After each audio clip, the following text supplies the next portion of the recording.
Knock at your door and I'm serving like pizza. I got that ice, Italian Ritz. Bitch, I'm a family man like I'm P. These niggas be shortstops. Derek Jeter. Knock a nigga out like I'm Vegeta. Yo, what's good, YouTube? It's your boy Ron. I'm back with another YouTube video. If y'all today, man, listen, man. Look, I'm back with another reaction video for y'all, man. This one is titled OverSimplified the Napoleonic Wars Part 1. These videos are long. This ain't 29 minutes, and the next one like 32 minutes. So I'm gonna keep the intro short. Make sure you like, comment, subscribe, hit that bell. IG down below. You know what I'm saying? Twitch down below. And so need some support. I need more. I'm trying to get 10K. And yeah, man. With all that being said, let's have this video. Shall we? Put it in the basket. Told y'all I was gonna be fast. This video was made. The freak? Come on now. This video was made possible by NordVPN. Stay safe online by clicking the link below and get a huge discount off a 2-year plan with a risk-free 30-day money-back guarantee. Also, why not grab yourself a character pin of the little corporal himself before they sell out? And big shout out to How the little patrons. was he? I heard he was like 5'8". Learn about benefits such as Like Discord that, like access, and maybe 5'8". even a Like little that's normal height for behind-the-scenes men back then, content. right? Okay, Mrs. Bonaparte, this is it. One last push, and we're done. Congratulations, it's a general. Oh, and here comes the rest of the army now. What? Did you just say the rest of the army? What in the world is this? Oh my god! Nah, she's dead. No, oh, she can't. What? Through a whole horse? Nah. She's dead. She's done. You just completely killed your mother. History is full of great conquerors, many with very impressive origin stories. For example, Alexander the Great was the son of a king. Julius Caesar came from an aristocratic family that descended from a goddess. Great conquerors don't usually come from relatively insignificant families living on impoverished islands. But as it just so happens, that is where our story begins. In the early 18th century, the island of Corsica was a part of the Republic of Genoa until one day Corsica said, "Hey, we're declaring independence, and it's probably not worth your time to try and stop us." So Genoa said, "You're right, it isn't worth their time. Hey France, you want to buy this island?" And France said, "Sure thing." And thus, Corsica became France, just in time for Napoleon to be born French. Many Corsicans didn't appreciate their new conquerors, however, and from an early age, Napoleon developed some fairly anti-French sentiments. Napoleon's dad, however, quickly embraced his new French overlords, which created some tension between dad and son. Look at me, I'm dad. I wear powdered wigs and silver-buckled shoes, and I'm a traitor to the Corsican people. Go to your room, Napoleon. No, you go to your room, Dad. Okay. On the other hand, Napoleon adored his mother, who was definitely the disciplinarian of the family. And even though she would punish Napoleon severely, he kind of respected that. But Napoleon's parents wanted the best for their family. And since they were of very minor nobility, they were able to have Napoleon sent off to the shining lights and rat-infested sewage puddles of the big city. Napoleon went to military school in France. Okay, Napoleon, why don't you introduce yourself to your new classmates? Well, I'm Napoleon, and I hate all of you. Your farts smell like cheese, you can't pronounce the letter R, all you do is go on strike, and you call eggs oofs like a bunch of big dumb idiot dingleberries. What? Okay. Thanks, Napoleon. I hope you like being bullied. Yeah. And bullied, he was. They picked on him for his Corsican accent, his family's lack of wealth, and it probably didn't help that he also had a bit of a chip on his shoulder. But he could hold his own, and on an average day, might be found dishing out ratatouille sandwiches for breakfast. He spent much of his time alone, and he loved reading about the great conquerors of history. He learned about Julius Caesar, and he wondered if one day he too might have a pizza franchise named after him. He excelled at math and geography, and when he graduated at the age of 16, he was made second lieutenant in an artillery regiment. Now, second lieutenant might sound pretty sweet to a screw-up like you, but Napoleon had a little something called ambition. Stonks of it. And he wasn't content being just some junior officer. He wanted to rise the ranks. He wanted to be a leader. Fortunately for him, that would be a little difficult. Well, Napoleon, I've reviewed your application. It's clear you're very skilled and would be a perfect fit for the promotion. And Simeon, you're just about the biggest idiot I've ever seen. Your test results suggest you have the mental aptitude of a senile earthworm, and in the part of the form where you list your experience, you seem to have drawn a picture of a gerbil giving birth to a shoe. What? But your dad is the Marquis de la Fayette, so you get the job. He's mentally retarded. You gave him the just too closed off. Positions were handed out based on nobility, not talent. Yeah. And the young Napoleon probably felt stuck. Wouldn't it be nice if, say, a revolution came along and changed all of that? Well, what are the chances? The French Revolution is here. Bastille toppling, head chopping, king popping. The revolution promised to do away with the old social hierarchy and make everyone a little more equal. Napoleon may not have cared much for the violent mobs, but if it meant he could rise the ranks, he was in. He began fighting to defend the revolution. He put down a British-sponsored counter-revolution in Toulon and got promoted. He put down a royalist uprising in Paris and got promoted. And as his military prowess became more recognized, he was even given his very own army. It was astonishing progress for such a young man of humble origins, and Napoleon's wildest dreams were coming true. But Napoleon also believed he could increase his social status if he married an older rich lady. And so around this time, Napoleon went on the prowl. Yes, sir. However, if some sources are to be believed, he was a verified creep. He reportedly had terrible luck with women, and most wanted nothing to do with him. Fortunately, he eventually met Josephine, an aging single mother who was deeply in debt and needed stability. So she agreed to marry him despite finding him intensely disgusting. She used him. Napoleon, you dirty dog, you've done it. Unbeknownst to Napoleon, however, Josephine had a bit of a promiscuous reputation. Hey Napoleon, I hear you're marrying Josephine. Boy, she sure is a great kisser. That's right. Hey, wait, what do you mean she's a great kisser? Hey Hugo, you hear Napoleon's marrying Josephine? Wow, she got around. Sure is a great kisser. Now hang on just a minute. She get around. Napoleon's marrying Josephine. Oh yeah, she's sure. You're marrying the country whore. I'm pretty sure I kissed her just yesterday. Harlan. Is there anyone here who hasn't kissed my wife?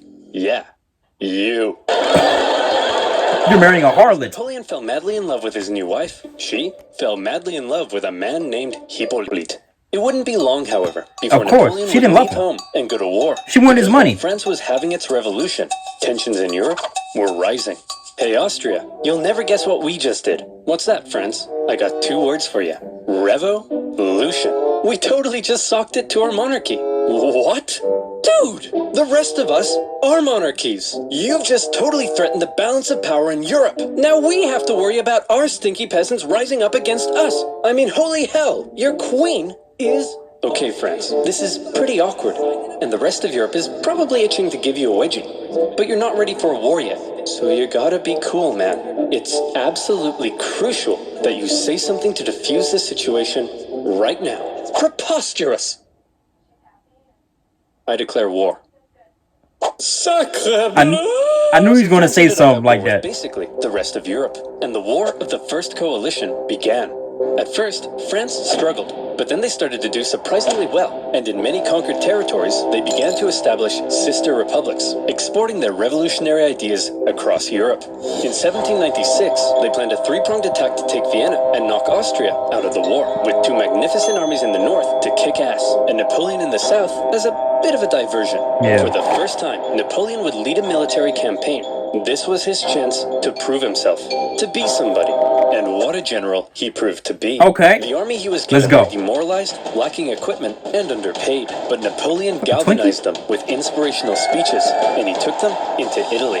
He was outnumbered, and his campaign was partially meant to be a sideshow, but he made it the main show. While the 2 northern armies were being held back, Napoleon made staggering progress. In a signature Napoleon move, he masterfully split his enemies into 2 and took them on separately, knocking Yes, sir. Sardinia out of the war and putting the Austrians on the run.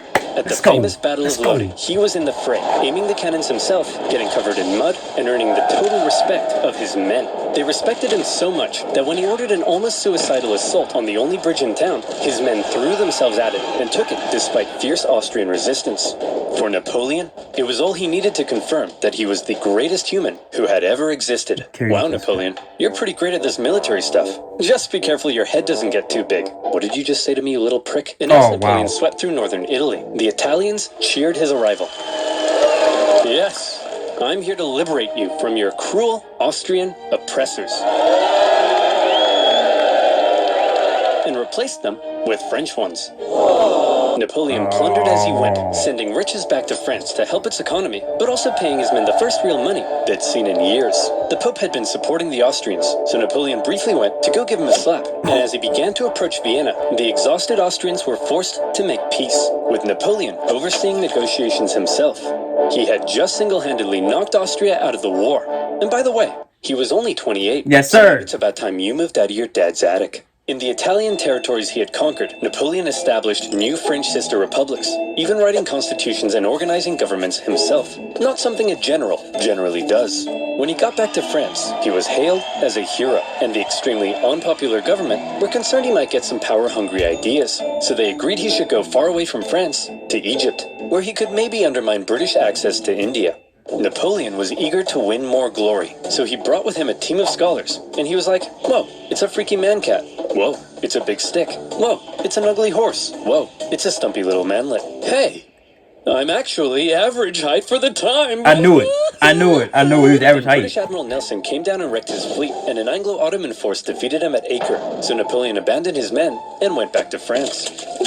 His campaign in Egypt hadn't gone quite as planned, but one thing you should know about Napoleon was that he was a skilled propagandist.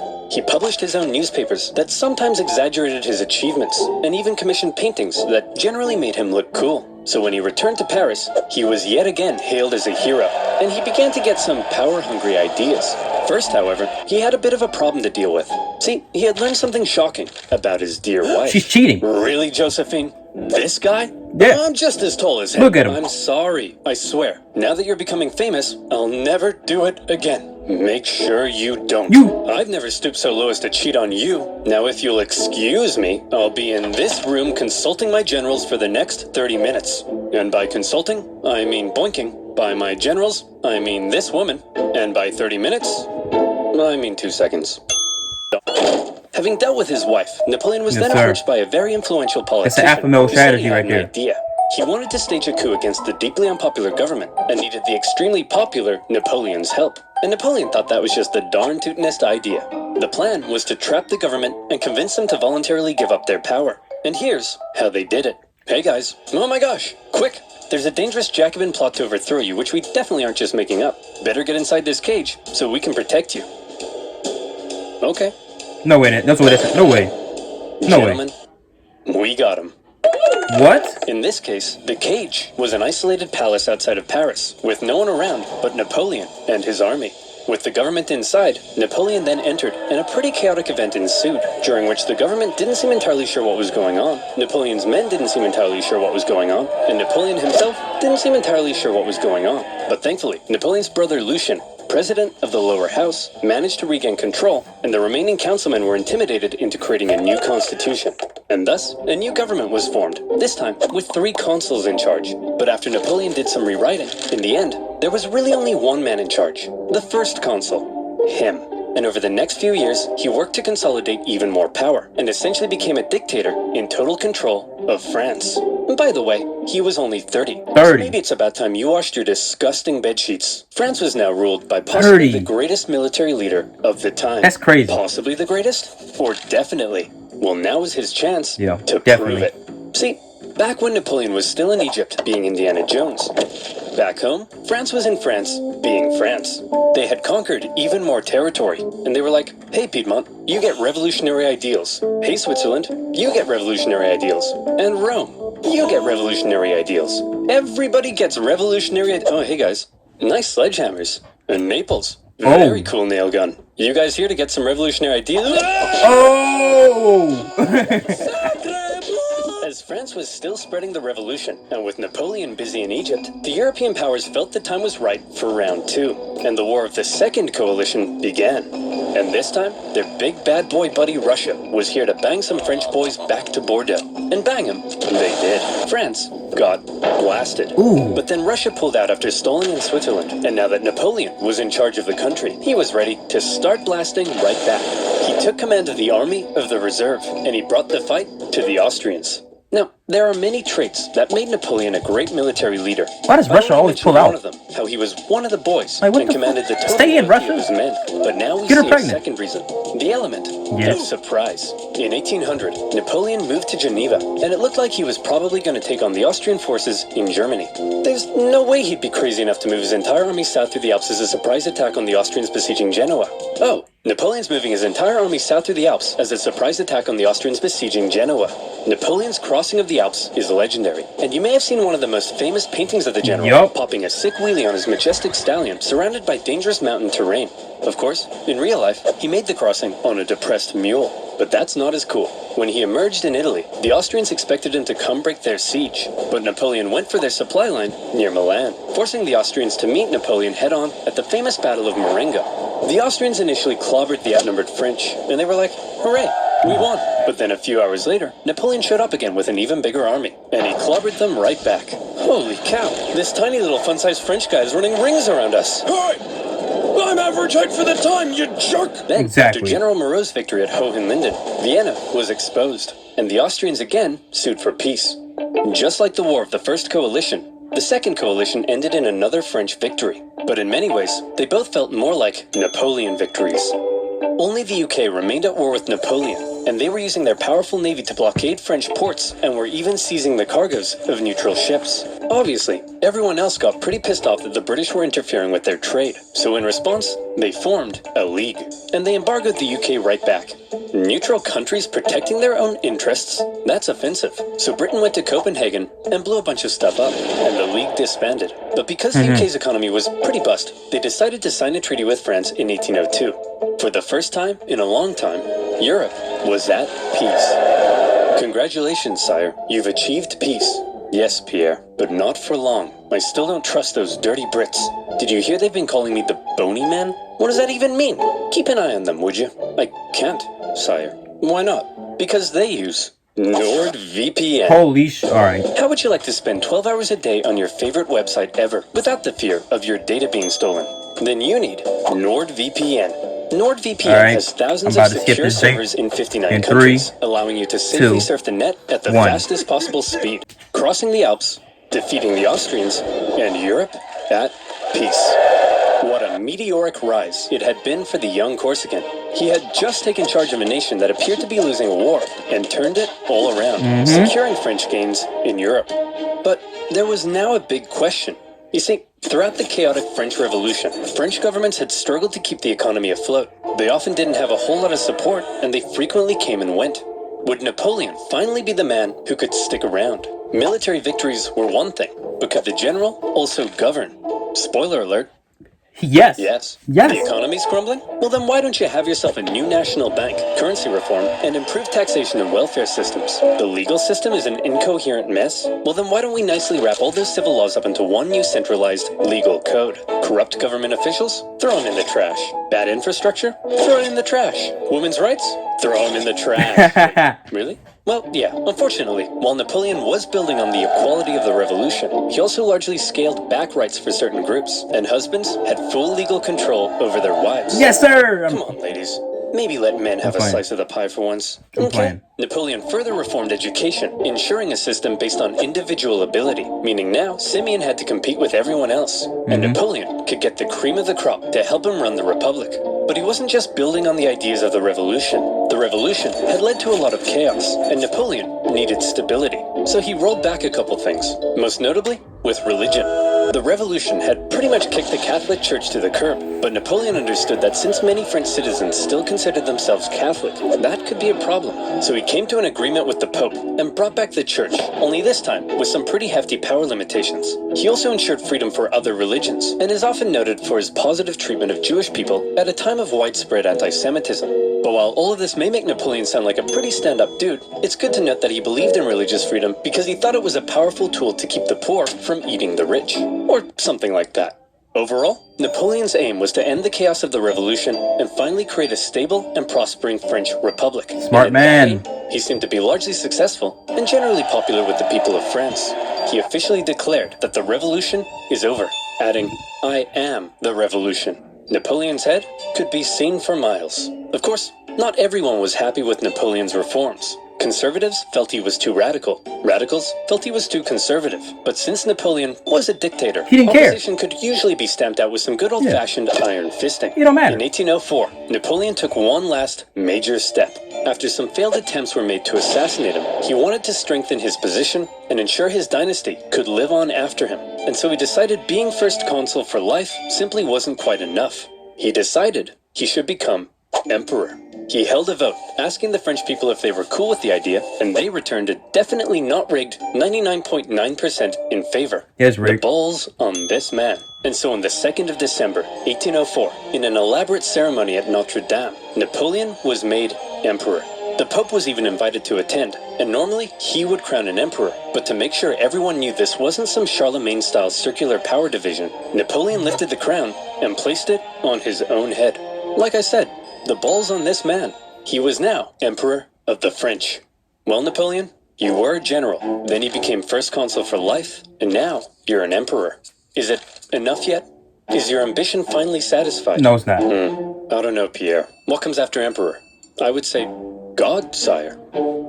You want to be a god? Yes. That's impossible. I'll put it down under maybe. Okay, everyone. What the hell is going on? This Corsican guy showed up out of nowhere, and he's kicking our ass. He's exporting the ideas of the French Revolution wherever he goes, and he just declared himself King of Italy and Emperor. He can't do that. I'm the Emperor. Oh, hey, fellow monarchs. I see you're having a monarch party. My invite must have got lost in the mail. I'll just set up a spot right here. Wow. You don't belong here, Napoleon. We're coming to take you down. I'd like to see you try. Whoa, I'm so scared I just pooed my pants. Hey, everyone. I just pooed my pants. Napoleon's gonna blow you up. No, but I did just poo my pants. Yeah, you can't beat him. Even declared himself emperor. The British had already redeclared war on France because both sides had been violating their previous treaty. Napoleon immediately occupied Hanover and then began making plans for a great British invasion, partially paid for by selling a huge chunk of land to the United States. Napoleon gathered his army along the English Channel, but here was the problem. While Napoleon's powerful army would almost certainly obliterate the British on land, there was very little chance he'd actually make it across the Channel, because Britannia ruled the waves. This power dynamic would keep the two traditional enemies from engaging in much real direct combat throughout the Napoleonic Wars. However, the British had something else up their sleeve: copious amounts of money. They were willing to throw cash at anyone who would go to war against Napoleon, and there were plenty of takers: Austria, Russia, Naples, and Sweden, hoping to put Napoleon's France back in its place, formed the Third Coalition against France. The coalition forces probably thought that this time they stood a chance. They weren't prepared for the total humiliation they were about to suffer. The War of the Third Coalition was Napoleon at his best. We've already learned two ways in which Napoleon was a great military commander, but here comes one of the biggest reasons: speed. He had reorganized his army into corps, which were themselves basically small armies. Each had their own infantry, cavalry, and artillery, and as a result, was able to act more independently. They spread out through the countryside, and by living off the land, rather than relying on heavy supply trains, they were able to move extremely quickly. Napoleon would traverse massive distances, outmaneuver his enemies, isolate them, and then move in for the kill, before they even knew what was going on. Lightning warfare, leading to total destruction. Would you like to see him do it? Yup. Here we go. Part of the coalition's plan was for the Russians to meet up with the Austrians and take on Napoleon together. Combined, they could turn the tide against him, so Napoleon needed to stop them from ever meeting. But he's all the way over in Boulogne. No problem. In a matter of weeks, Napoleon marched 200,000 men, in secret, encircling Austrian General Mack and capturing his entire army. A devastating blow. Napoleon later remarked, "I have destroyed the Austrian army by simply marching." Next, he turned to face the approaching Russians. Okay, it looks like the French are coming for us, but check this out. I've got an amazing idea. When they approach, we run away. Sir? You're a genius. The Russians began to retreat, with Napoleon giving chase. And since his tactics relied on quick victories, this could be a problem. Especially because the longer the war went on, the more likely it looked other countries may join the coalition against him. But Napoleon knew the Russian Tsar, Alexander I, was young and seeking glory. So he came up with an idea to lure him in. He sent him a message. What does it say? It says, "Hello, I'm just a little baby boy, and I'm very scared." Are you talking like that, or is he? He is, sir. Why is he doing that? I don't know, but it's very cute, helpless, and vulnerable. A little baby boy, eh? Very scared, eh? Cute, eh? Boris, get my crossbow. We're going hunting. The Allied forces turned to face Napoleon, who they now believed was in a vulnerable position. He was set up at Austerlitz, and to make it look like he was retreating, he had even evacuated the high ground. A thick fog set in, obscuring Napoleon's center, as the Allies took the bait and set up on the heights. From there, they spotted Napoleon's very weak-looking right flank, and they descended the heights to go get it. Little did they know, it was exactly what Napoleon was hoping they'd do. The next thing they knew, a large French force was emerging from the fog, launching a huge central assault up the hill. They swung around, crushing the Allies, and as men attempted to flee across the frozen lakes, Napoleon ordered his artillery to fire on the ice, causing an unknown number to drown. But he told me he was just a little baby boy. What happened? He tricked you, sir. You mean I was the little baby boy all along? It was Napoleon's masterpiece, and Austria were once again forced to make peace with France. Then, with the French conquest of Naples in 1806, the War of the Third Coalition ended as yet another Napoleon victory. This was the third time Napoleon had to give Austrian Emperor Francis a good spanking. And so, with the peace treaty in 1805, Napoleon was determined to punish him. He was forced to give up territory, hand over significant compensation, and promised never to fight Napoleon again. For now, Russia, Sweden, and the UK remained at war with France, but none were able to offer much of a threat. And so, Napoleon got to work strengthening his grip over Europe.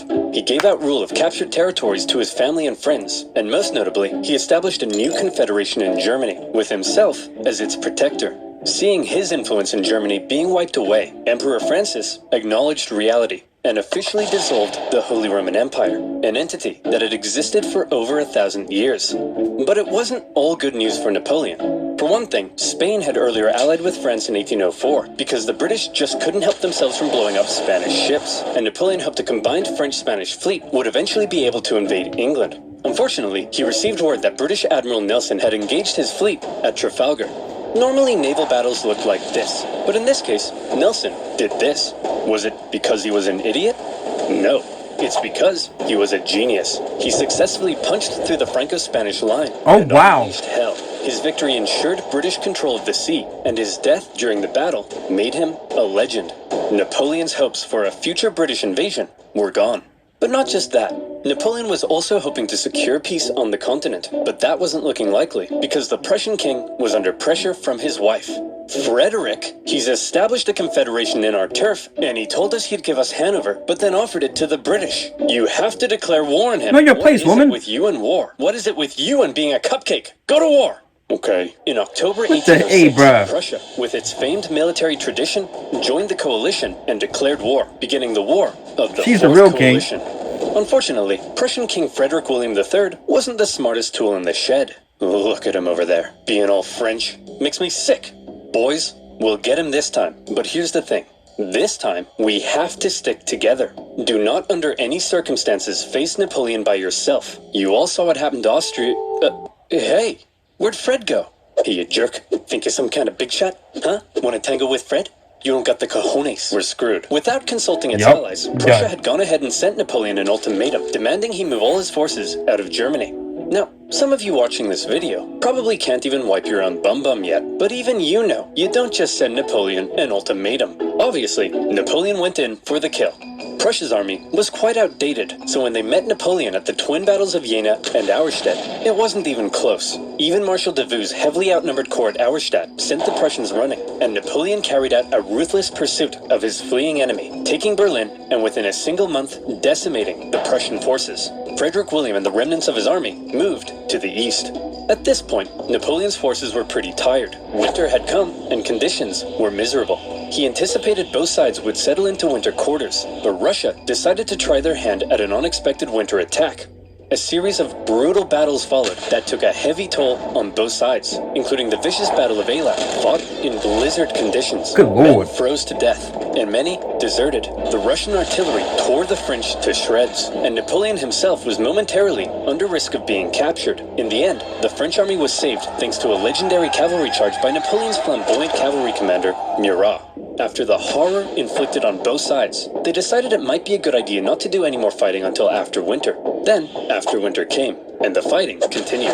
The Russians were pushed back to Friedland, where Russian General Bennigsen made a bit of a blunder by positioning himself with the Aller River to his back. The French artillery were able to pin the Russians between the river and their concentrated gunfire, a major element in Napoleon's fighting style, and many Russians drowned as they tried to escape. War of the Fourth Coalition. Victory? Napoleon. Another Napoleon victory. That's crazy, man. And this is the end of that video, man.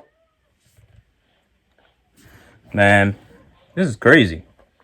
I knew nothing about Napoleon. Well, I wouldn't say nothing. I knew that he took over. I mean, took over? Is that a good word? I knew that he was a great military general. But I didn't know what he did. You know what I'm saying? I knew he fought Prussia or took over Prussia, whatever happened, and fought Russia. Basically, all I thought I knew was that Napoleon was a great military general. And he was short, but upon further research, he was short. He's short to us, but in his time, he's average height. And he conquered most of Europe and had most of Europe under his control.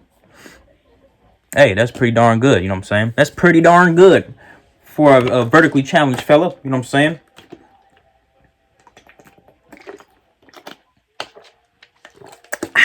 But hey, man, part 2 coming up next. Make sure y'all like, comment, subscribe, and hit that bell for post notifications. Get notified when I'm posting, you know what I'm saying? Follow my IG, Snapchat, intro, and outro. My IG down below in the description. There's a long description videos to go show OverSimplified for love, but I need more. You already know I'm rocking. I'm going on Twitch too, so follow my Twitch. It's all in the description. So yeah, I'm gone. Pew.